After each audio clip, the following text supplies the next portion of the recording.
धुळ्यात बिबट्याच्या बछड्यानं शेतकऱ्यावर हल्ला केलाय। जखमी शेतकऱ्यावर सध्या येवला उपजिल्हा रुग्णालयात उपचार सुरू आहे। दरम्यान परिसरात बिबट्याचा वावर असल्यानं शेतकऱ्यांमध्ये भीतीचं वातावरण आहे।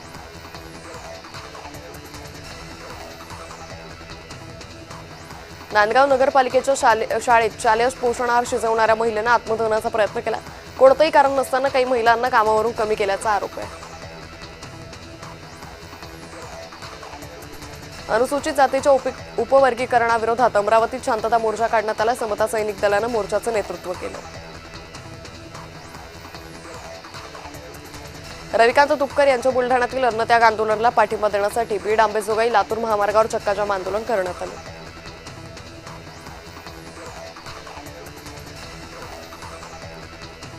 साताऱ्यात कराड तालुक्यात वाहणाऱ्या कृष्णा नदीत शेवाळ वाढल्यानं पाणी दूषित झाले। त्यामुळे नदीच्या पाण्याऐवजी इतर पाण्याच्या स्रोतांचा उपयोग पिण्याच्या पाण्यासाठी करण्याच्या सूचना प्रशासनानं दिल्या।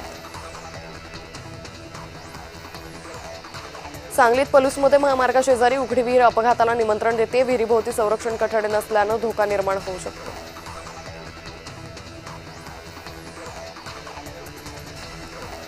धाराशिव जिल्ह्यात 22 दिवस पुरेल एवढाच पाणीसाठा। एकूण 226 प्रकल्पांमध्ये केवळ 12% पाणीसाठा शिल्लक राहिला।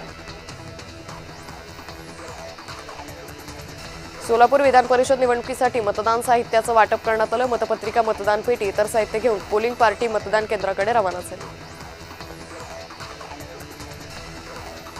पाणी प्रश्नाच्या मुद्द्यावरून कोल्हापूर महापालिकेच्या सर्वसाधारण सभेत गदारोळ झाला। शहराला पाणी पुरवठा करणारी उपसा केंद्र बंद पडल्यानं भीषण पाणी टंचाई निर्माण झाली।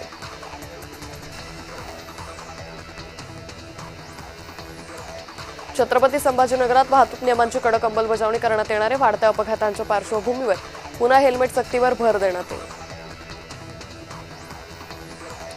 भिवंडीतील अंजूर फाटा इथे रेल्वे स्थानकाजवळ MRVCद्वारे जलरोधक भुयारी मार्गाचं बांधकाम पूर्ण झाले। रेल्वे तिकीट विक्रीची खिडकी लवकरच सुरू करण्याचा प्रयत्न सुरू असल्याची माहिती खासदार बाळामामा म्हात्रे यांनी दिली।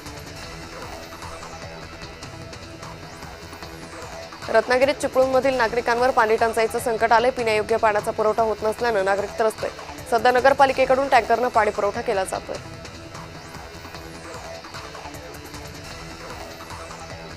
जळगाव विधान परिषदेच्या एका जागेसाठी गुरुवारी मतदान होत आहे। जळगाव जिल्हा प्रशासनातर्फे मतदानाचं साहित्य वाटप करण्यात आलं।